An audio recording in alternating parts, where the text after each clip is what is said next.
Welcome to Indie Hut Jr., sir. May I take your order? I'll have, Hollow Knight. How original. And one Undertale. Daring today, aren't we?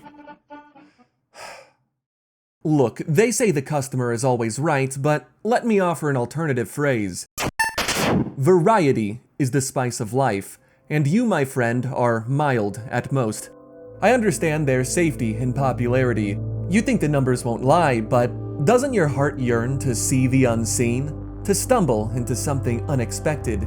You always go with the flow, you do as you're told, and though you lack an identity, at least you seem to fit in. Are you comfortable? Well good, cause I have 5 indie games I think you've never heard of. This series is meant to showcase some games that I found that looked interesting, and to encourage you to do the same. You'd be surprised at what you can find outside the mainstream, and I think there's a lot of value to be found in exploring these lesser-known titles. I'll review the game, talk about what sparked the interest, and explain what I got out of the experience. Not every game is going to be a recommendation, but that isn't the point here. Think of this as more of an expedition. So let's get started with a fade to black, because it's easy to edit.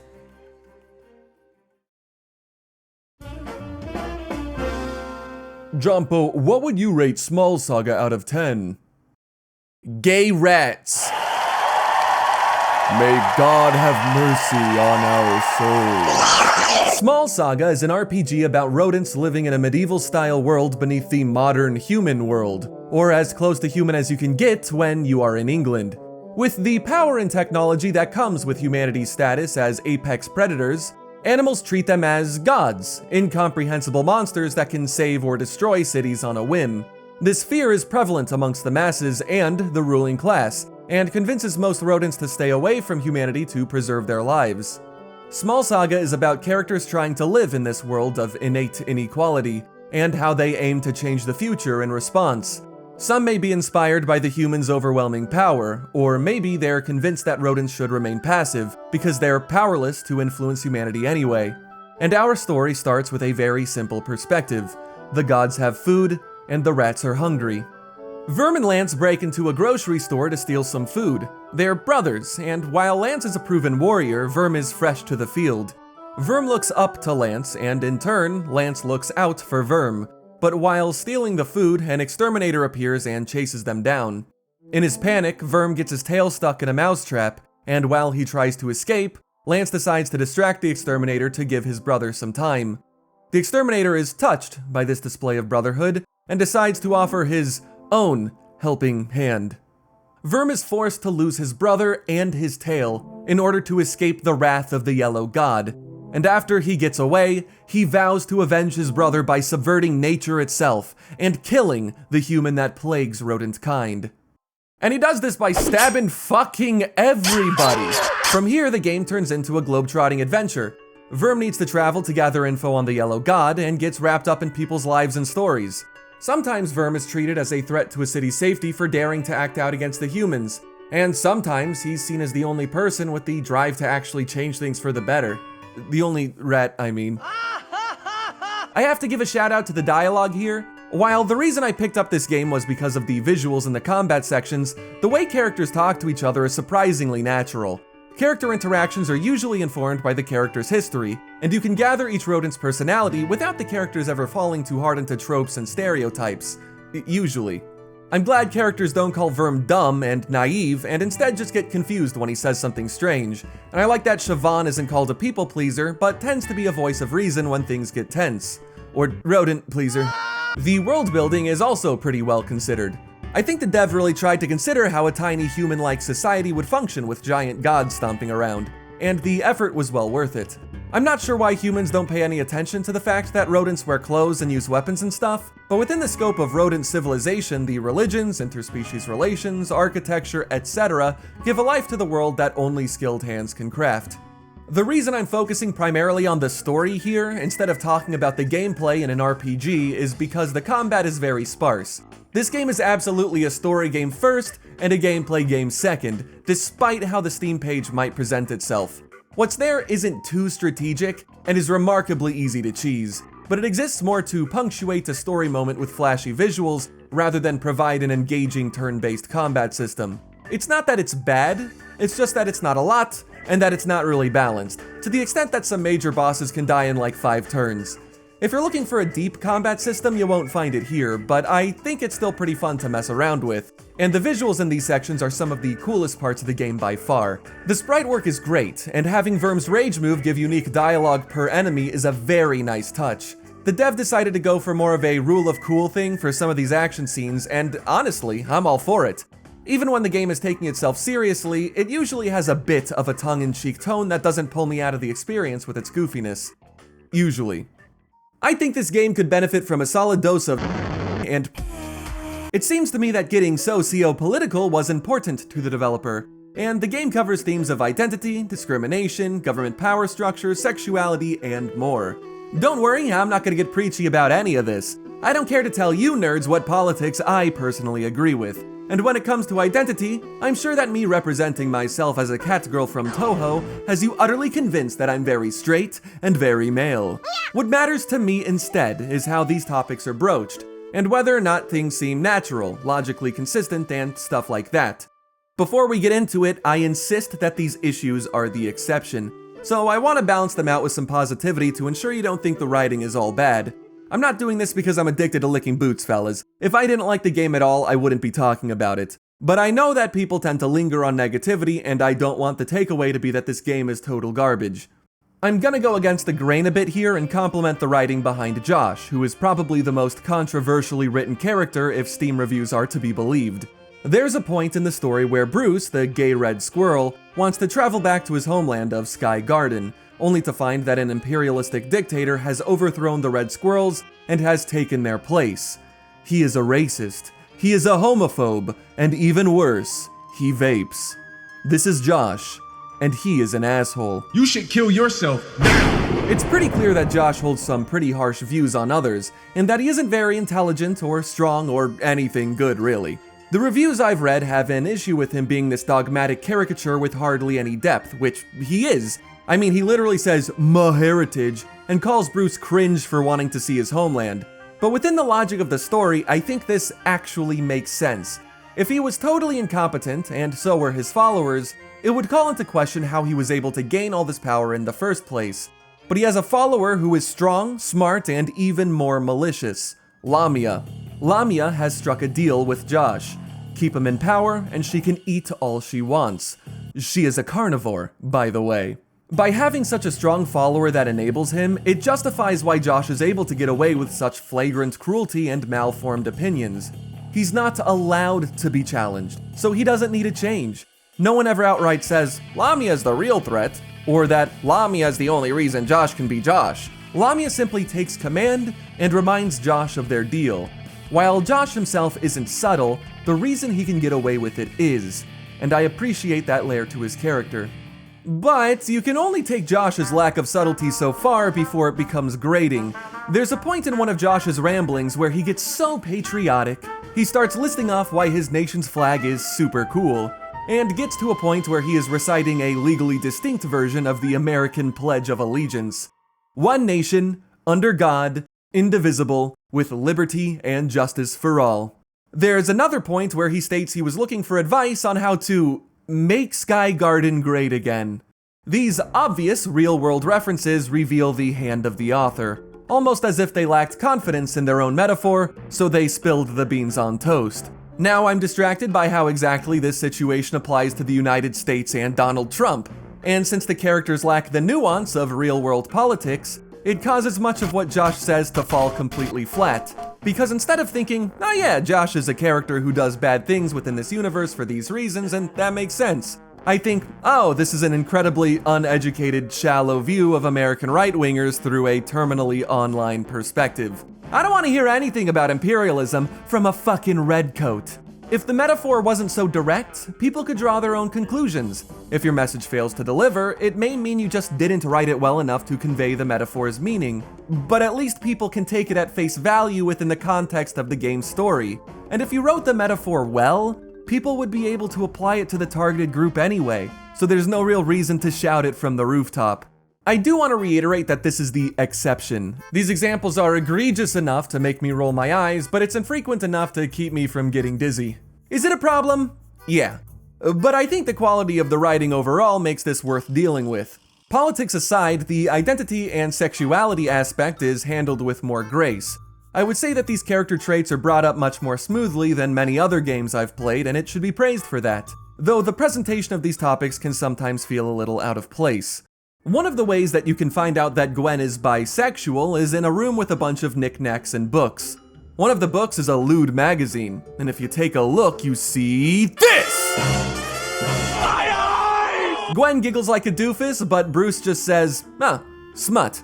Gwen asks which Bruce prefers, and he gives a simple answer, gonna have to be the left for me. Bruce is someone that insists that he has nothing to hide, so this leans into his nature of speaking plainly. Gwen, on the other hand, compares the two pictures to two delicious pastries. How can you only choose one? Her goofy reaction coincides with her more flirtatious and playful personality. The dialogue is all pretty natural, and is given a context where the conversation may reasonably happen. Overall, this is a good way to bring up a character's sexuality without just outright saying it. Pretty cool.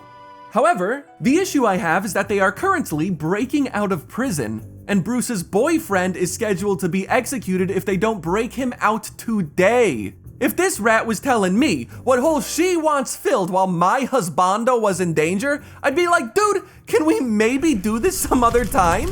The dissonance between the serious stakes and casual discussion of what gets them going gives me tonal whiplash that takes me out of the story. But the thing is that if you cut this dialogue, there are required cutscenes that talk about how Gwen hit on Lamia, a woman, which is why she's in Josh's degeneracy dungeon in the first place. And later, she says that she has an ex-boyfriend. And both of these cutscenes are, again, very naturally delivered. So I would have understood anyway that she was bisexual without this weird pause and tension. Again, presentation.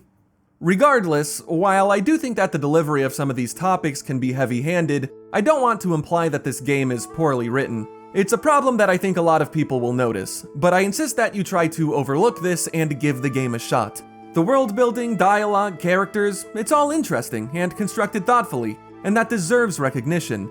If you understand that this game is more story than combat, and you can handwave some of the bad political lines, I think you'll have a good time. Viviette is a horror game that seems to be inspired by old indie RPG Maker games like Ao Oni, Ebe, and The Witch's House. I'm actually pretty nostalgic about these, not because I played them, but because these horror games are what old YouTubers used to play before they became the horror themselves. Nostalgia is usually a good thing to aim for, and many indie games capitalize on this by creating games that are directly inspired by classic titles. But despite the simple gameplay and amateur visuals these older RPG Maker games have, they're actually deceptively hard to imitate. The reason being is that cryptic puzzles, vague stories, and limited gameplay tread the line between curiously eccentric and annoying dog shit. Viviette follows the solve puzzles to unlock a bunch of doors formula like so many other horror games do. You are a man who buys a big haunted house and you are moving in with the help of your friends, but tragedy strikes as your sister and friends suddenly go missing. So you search the sprawling mansion to try and find your loved ones, collecting keys and items to unlock more of the house. It's a simple story with little to dig into, to the extent that beyond some light info about the ghost, I've pretty much given you everything the story has to offer, which means this game is almost exclusively focused on gameplay. You solve puzzles, avoid a possessed demon woman, and explore the mansion grounds. I said it before, but I'm a gameplay-oriented gamer, which means this should be right up my alley. But let me ask you a hypothetical gamer question. You walk into a room with 3 locked doors, and you're pretty sure that behind one of these doors is an item you need to continue the game. You recently picked up a keyring that looks like it'll work for all 3. What do? Now, the presentation of this probably already makes you suspicious, right? But I'm sure in an actual game you would just open all 3 doors. There's no reason not to, right? Well, if you open door 1, you got the item you needed. Lucky you! Door 2 had nothing in particular, so if you picked it, you would have had to try one of the other ones anyway. And door 3 makes this sound. What do you think it means? So mysterious, secrets everywhere. It's ominous, sure, but with no context it basically means nothing. Well, it turns out you just got the bad ending. And unless you reload your save, there's no way to fix it. But Jumpo, how could I have known? Sorry, bucko, you couldn't have. And remember, it's not like the other doors disappear. So even if you did guess right, you'd probably still open them all to make sure you aren't missing anything and get the bad ending anyway. I get that some people will enjoy the thrill of making unavoidable mistakes and that they'll look forward to the second playthrough where they get to do everything right. But to me, I see this as just a luck check that exists to piss me off. All I did was get a number wrong, and I got severely punished for it. Luck isn't an inherently bad thing in games, obviously, but I believe the desire to participate is what matters. If I knew one door would punish me, I'd stress about the risk. I'd want to look around in case there's a hint, try to calculate what I could, and once I realized there was no way of knowing, I would have to take the plunge. Then if I failed, at least I knew I had to take the risk, and I can blame myself for being unlucky. Technically, this isn't different at all, but it's an illusion of control. It's like challenging someone to a coin toss for $5 versus someone asking you for $5 because they knew you'd ask and flipped a coin about it earlier. It's the stress of potential gains or losses that make a gamble fun, not just the outcome. The way Viviette presents itself right now just feels arbitrary. Arbitrary is actually a great description of Viviette, with design elements seemingly being chosen because it made sense to the developers without considering how the player may be thinking. There was a point in my playthrough where I had collected everything I possibly could in the mansion, but couldn't open all of the doors, halting my progress.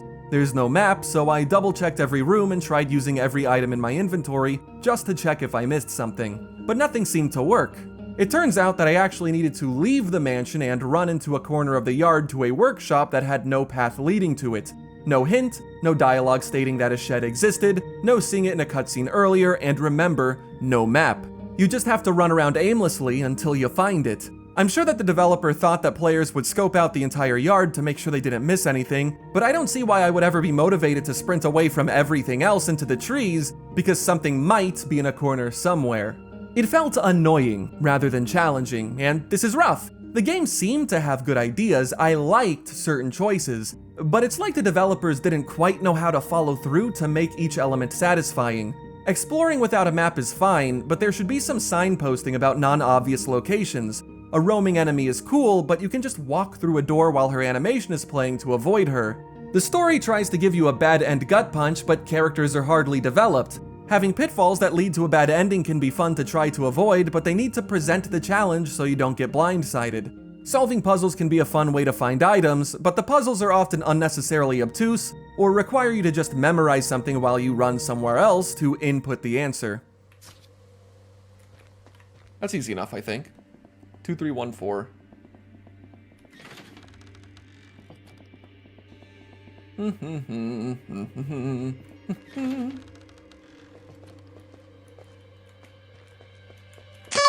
I noticed in the credits that there were no playtesters for this game, so I suspect that may be the issue here. And to be honest, I think if people playtested this game, issues like this could have been caught.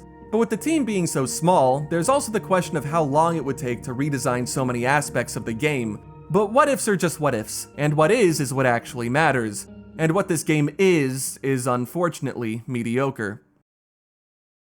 Turn the fucking lights back on, dickhead, I'm not done. Viviette actually pissed me off when playing it, and I usually don't talk about indie games I strongly dislike, so why am I even bringing it up?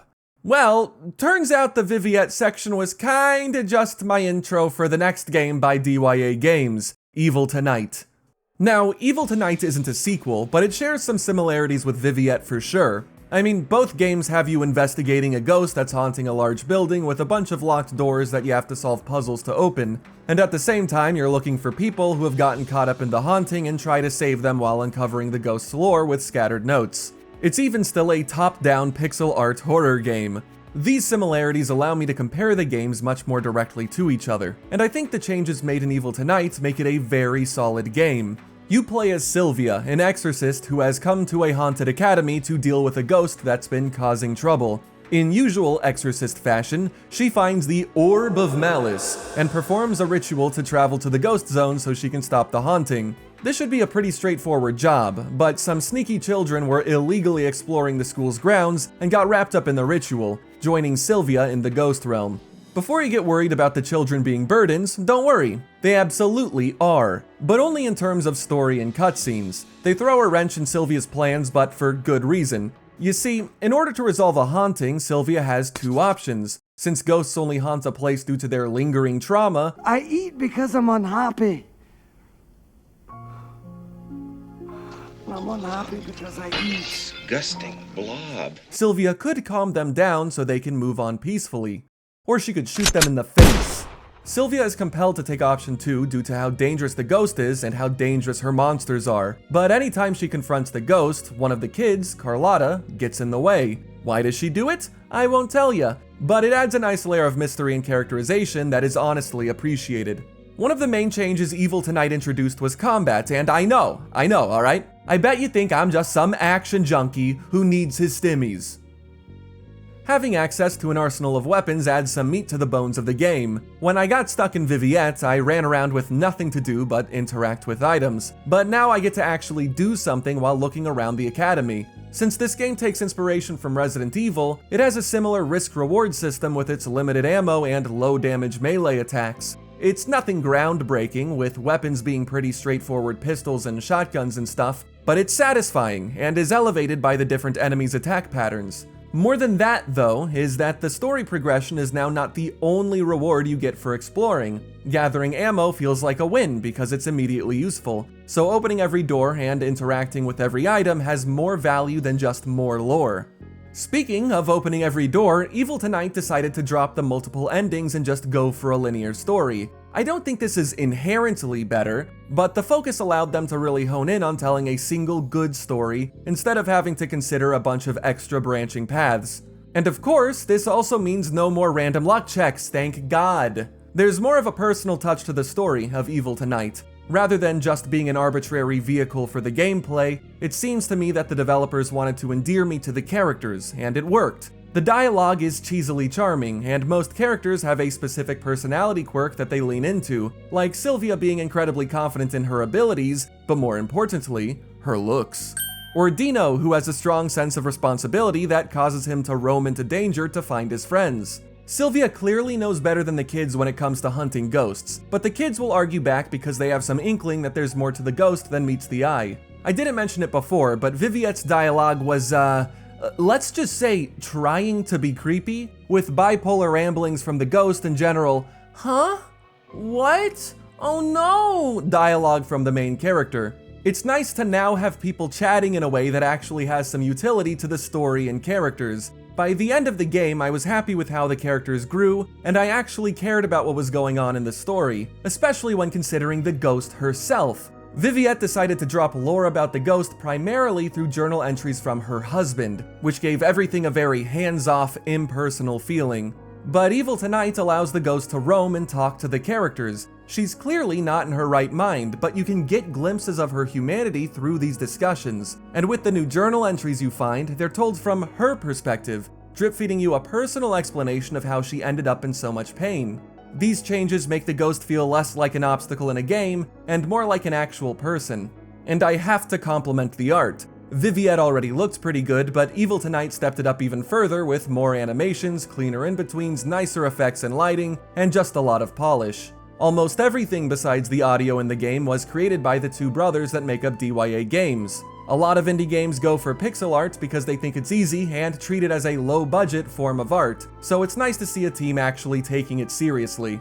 As much as I think this game was an improvement over Viviette, it's not like it's perfect. The puzzles have been simplified quite a bit, to the extent that they seem to be almost too easy most of the time, but it's nice that the memorization aspect has been removed since Sylvia will sketch the puzzle out in her notebook.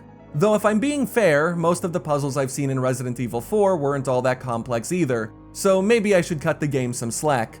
I think the main thing holding the game back is its adherence to the Resident Evil formula. I mentioned that nostalgia is a good thing for indie games to lean into, but at the same time there's a risk of just being seen as a lesser clone when you make the game too similar. For all the words I've said about this game, I still feel like the best way to recommend the game is to ask, do you want to play a game like Resident Evil? And I've been struggling not to bring it up throughout this section. The developers are obviously quite skilled, so I hope they find a way to stand out mechanically so they can get more eyes on their games. The reason I picked up Evil Tonight was to see how they improved over Viviette, and I was pleasantly surprised, so I'm hoping they can surprise me again whenever they finish their next game.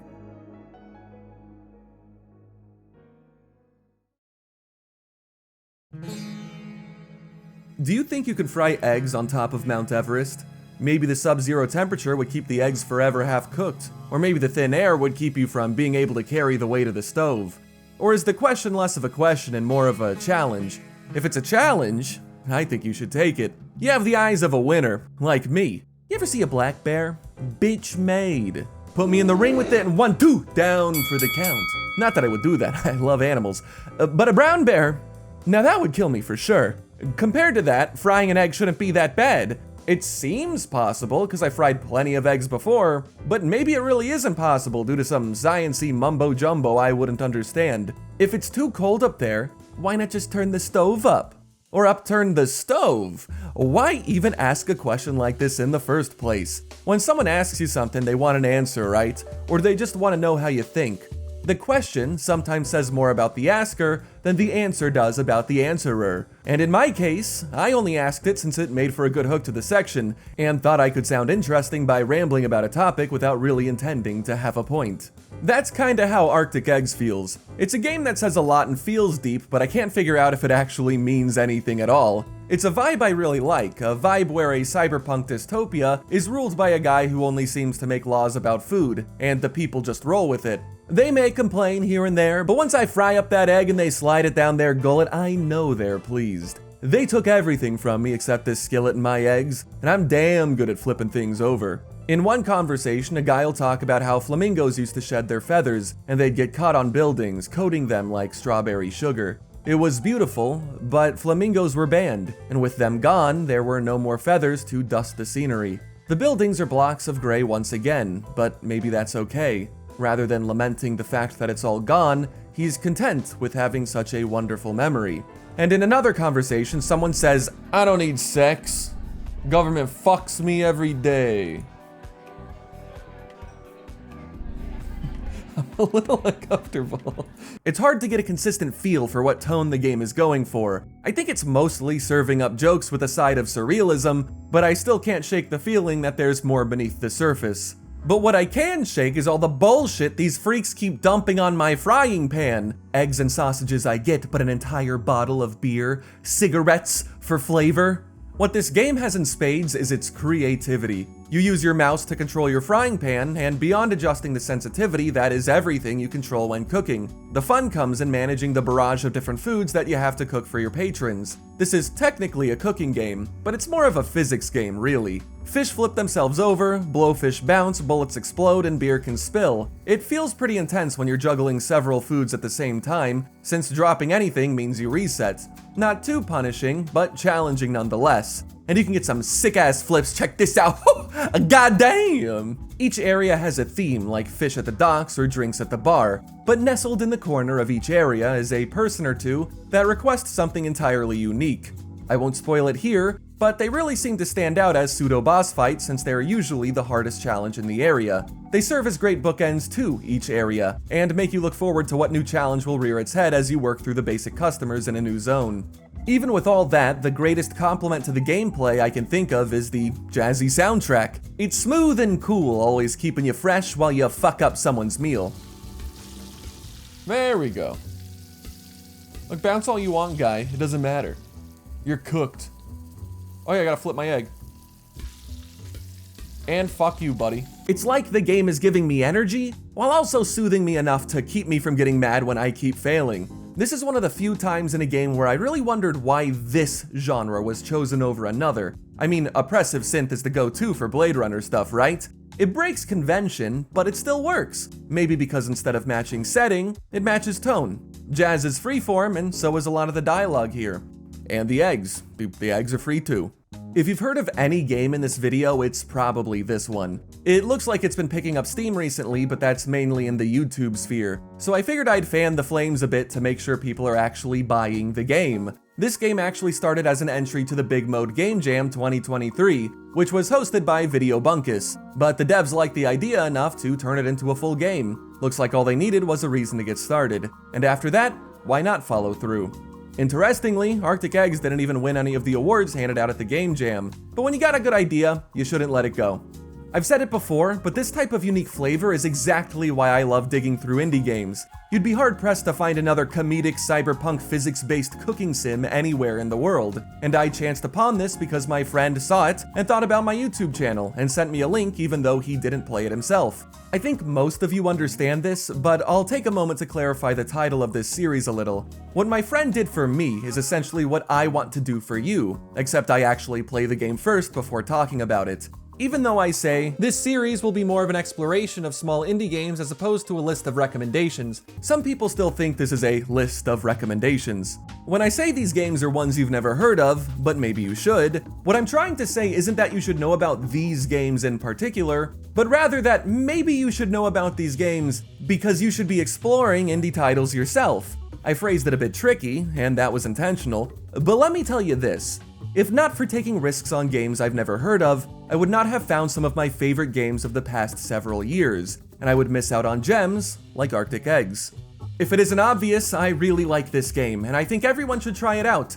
The game is really fun, but even if you end up disliking it, the novelty of it should be an interesting experience no matter who you are. I'm not one to say you should support a game for arbitrary reasons like, we need more weird games, so support this one. But when someone nails a concept that you've never seen before, it can be a pretty enlightening experience. It really opens your mind to what games can be, and at the risk of sounding just a bit too pretentious, I'll close this section with one final remark. I like eggs. Fantasy seems to be getting less and less fantastical every year, don't you think? How many times have we seen an elf, or a dwarf, or an orc? It gets kinda boring, everything's so samey, which is weird, cause even in popular fantasy media like Dungeons and Dragons and Lord of the Rings, there are fantasy races that have existed forever, but never seem to make it into the new games or movies. This is one of the reasons Rusted Moss intrigued me. It uses a fantasy race I rarely see, and when I do see it, the real-world mythos is usually ignored. Rusted Moss takes place in a world with two major opposing races, the humans and the Fae. Now, I'm assuming that most of you know what humans are, but Fae and fairies have been so poorly represented, I'll give you a quick rundown of how they work, at least in this universe. And what better way to do that than to read you a cute little bedtime story. Gather around, children, grab your milk and honey, and let Uncle Jompo tell you a tale. There once was a child so bright and bubbly, the entire village would bring her gifts. Her father was a humble hunter who specialized in hunting deer, and her mother was a beautiful and hardworking woman who was polite to a fault. The child's laugh was so contagious and smiles so uplifting, she captured the hearts of the onlooking Fae. One night, while her parents were asleep, the Fae broke into the home and stole the child, wanting the joy all to themselves, and left the changeling in place of the child in hopes of not being caught. But changelings are humorless and unfriendly, so the parents quickly discovered the ploy and knew the Fae were to blame. So they chucked the changeling into an oven and set off into the woods to retrieve their stolen daughter. The parents made a racket and the Fae appeared, but they refused to let the child go due to the cruelty shown towards the changeling. Instead, they offered a deal. In exchange for the return of their child, the father gives them his deer. The hunter was frustrated, but knew that his daughter was far more important to him than petty venison, and accepted the trade wholeheartedly. And in that moment, his child returned to his arms once more, and his wife fell into the ownership of the Fae. Those Fae always were fans of wordplay, after all. Then the Fae disappeared, and the hunter never saw his wife again. The end. What? You guys don't seem very happy. And after all the time it took for me to write this, especially you, Ralph, you're looking pretty unhappy. Kinda like a changeling. Come here, boy, you know what we do with changelings in this house, don't ya? The Fae being devilish pranksters makes them an interesting choice. Usually, enemies in fantasy stuff are straightforward. Orcs are pure evil. Goblins are pure evil. Ice people are pure evil. So having the creatures be tricky, fun-loving monsters is already a fairly unique decision. But what makes Rusted Moss truly interesting is that its main character isn't on the side of the humans. She's on the side of the Fae. You see, the Age of Man has been in its death throes for a long while, and while the world wants to continue its natural cycle into the Age of the Fae, the humans fight to extend their time as the dominant species.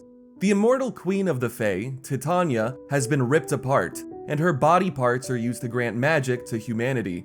At some point, a changeling named Fern was able to infiltrate human society by replacing one of the children. As she grew, she witnessed the cruel experiments the humans conducted on captured Fae, and watched the humans kill their own children for fear of them being changelings. So when the time was right, Fern destroyed the humans' lab and vowed to return Titania to her throne, to usher in the Age of the Fae. Fern says the reason she's working to end the Age of Man is to end the humans' cruel treatment of the Fae, but the Fae don't exactly treat humans well either. The Fae will kill someone on a whim, will curse someone as a joke. Is it justice to end the Age of Man to bring the child-stealing, life-ruining pranksters back to power? Or is it better to let the humans continue to kill, oppress, and experiment on the Fae out of fear of what their age might bring? Fern is honestly pretty unconcerned about this, dead set on resurrecting Titania and ending the Age of Man. But with Fae, there's always a catch, and you have to be careful what you wish for. Maybe Fern is working towards her own demise, believing too firmly in the family she believes she belongs to. Or maybe since she's on their side, things will work out just fine. It's pretty compelling, this air of uncertainty, and it gives Rusted Moss a surprisingly somber tone. Even the characters you meet around the world reinforce this feeling further. The humans argue with Fern, begging her to stop or threatening to kill her, and the Fae are too concerned with tea parties and games, almost seeming like they couldn't care less about the state of affairs. But each group has its exceptions as well. It makes the morality of what Fern is doing really gray. You just don't know if what you're doing is right, and this carries through the entire game. The design of the world reflects this tone as well. With the Age of Man so close to an end and the Fae acting so frivolously, areas are grim, lonely, and rustic. Fae cannot stand iron. It hurts them to the touch, and humans use iron in their structures and machines. But as the humans lose influence, the fairy moss slowly consumes everything. The fight for dominance goes beyond just who rules, it affects the entire world's environment. It's as much a battle of nature as it is a battle between races. As much as I praise the vibes of Rusted Moss, don't let this distract you from the fact that Fern's grappling hook possesses the properties of both rubber and gum. This is actually why I bought the game. Grappling hooks are like the coolest things ever. They're always fun to mess around with, and Rusted Moss's bungee gum has to be one of my absolute favorite movement abilities I've used in the past couple of years. The idea is pretty simple. The faster you move away from your target, the higher you're gonna bounce once you latch onto it. You can only latch onto fairy moss and enemies, so you can't just swing from everything. But once you figure out how it works, pulling off sick bounces just feels so right. Combine this with your other movement options that you unlock throughout the game, and goddamn is it good. The devs want you to go fast. They want you to do weird skips and abuse the engine. You can do a crouch jump to jump even higher, you can grapple enemies to use their momentum to your advantage, and your movement gets real crisp once you bring in weapon physics. The double barrel shotgun gives you a bounce almost like a double jump. The rocket launcher lets you rocket jump so long as you're near a surface. Rusted Moss has a heavy focus on movement beyond all else, to the extent that I'd consider this a movement shooter first and a Metroidvania second, especially with the free expansion that came out recently. Upgrades are less of a priority than mastering the controls, though there are certainly a few power-ups that you'll want for the sake of movement. If you've played Pseudo Regalia, which is another game I recommend, think of its gameplay like that. The movement is the selling point, the Metroidvania is the package. One of my original complaints about this game was that this movement was not utilized enough, and the game was 100% completable with only a decent understanding of the controls. If you mastered the game, there wasn't much to use your skill for outside of speedrunning or the community workshop, which is cool but isn't part of the core gameplay experience. Really tricky jumps, difficult platforming, it wasn't really there. Fortunately, the devs noticed how good the players were getting and basically said, yeah, we weren't really sure how hard to make it because we didn't know how good people would be with the grappling hook, so we made a free expansion that should kick your ass pretty well. The expansion introduces harder challenges, new mechanics, and most importantly, it makes you use every movement ability you have. Gone are the days of every challenge being cleared with a rocket jump. Now you get to suffer, and you're gonna like it. They say the expansion adds 7 to 8 more hours to the game, but if you're as good as me, it'll only take you like 12. Ah, shit! I pressed the button! The new character they added to the new challenge area is a big boon as well, since she's one of the more complex characters Fern gets to speak with. Once you get to the top of DLC Mountain, you can engrave your name into the stone at the top. You can find my name on page 6. I haven't touched on the actual gunplay yet, but I have to sing its praises as well. The majority of trinkets that you can equip are focused on the combat, with some of them emphasizing certain playstyles. While the enemies themselves usually aren't too tough, their placement can add a significant layer of challenge, requiring accurate platforming and shooting at the same time. Weapons could probably use a little more variation, since you can force your way through the game with only your favorite gun or two, but it's more efficient to swap when the situation calls for it. The shotgun may not be effective when fighting in the air, since it can change your trajectory. If an enemy is standing still a lot, the pistol's damaging wheel can be great. Your highest damaging weapon has a cooldown, so maybe save it for a specific enemy. It gives you variety, but you'll have to be the one to opt into using it.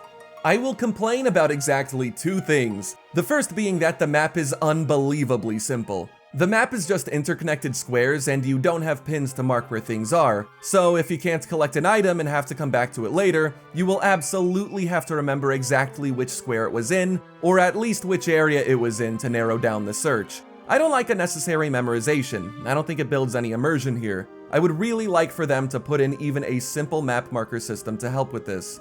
The second thing is that sometimes the music audibly popped when looping, and it was frequent enough that it made me double check my headphones. I can't find anyone else talking about this, so it may be some issue on my end, but it's still frustrating, especially since I genuinely really enjoy the soundtrack. Those issues aside, this is one of my favorite games in the past couple of years. I loved the lore, the story, the gameplay, the visuals, the vibes, the music, everything clicked with me. And it's a shame that it doesn't have more recognition. It does cost $20, which I think is worth it for 15 hours of great platforming, but it does go on sale for as low as $12 if you feel like waiting around. Also, they announced that they're putting out another free update in about a month, so the price is even more worth it now. I also understand that Metroidvanias have been done to death, and that may be a deal breaker. But if you're hesitant, there's a demo. But for some reason right now, I only see it on the itch.io page, so go look there to see if you like it. I know I did, and I cannot recommend this game enough. And that's the top 10, that's five indie titles I don't think you have heard of. So what do you think of that, customer? No, he's gone. Everyone's gone. Why would they all leave? Oh my goodness! Jumpo. Whoopsie doodle. Thank you to Mustacrow, this guy for the thumbnail, and Fanacito for the fairy tale art. By the way, Arctic Eggs is about as popular as I would want to get in the series. Usually I try to keep it under 2,000 Steam reviews, but I took so long it ended up hitting 3,000 while I was editing. Anyway, I stream at Consume Jumpo. This channel will never die, and you can join my Discord server if you have a deep tism. And I'll see you guys in the next one. It seems to me that getting socio-political was important to the developer. It seems to me that getting socio-political was important to the developer. It seems to me that getting socio-political was important to the developer.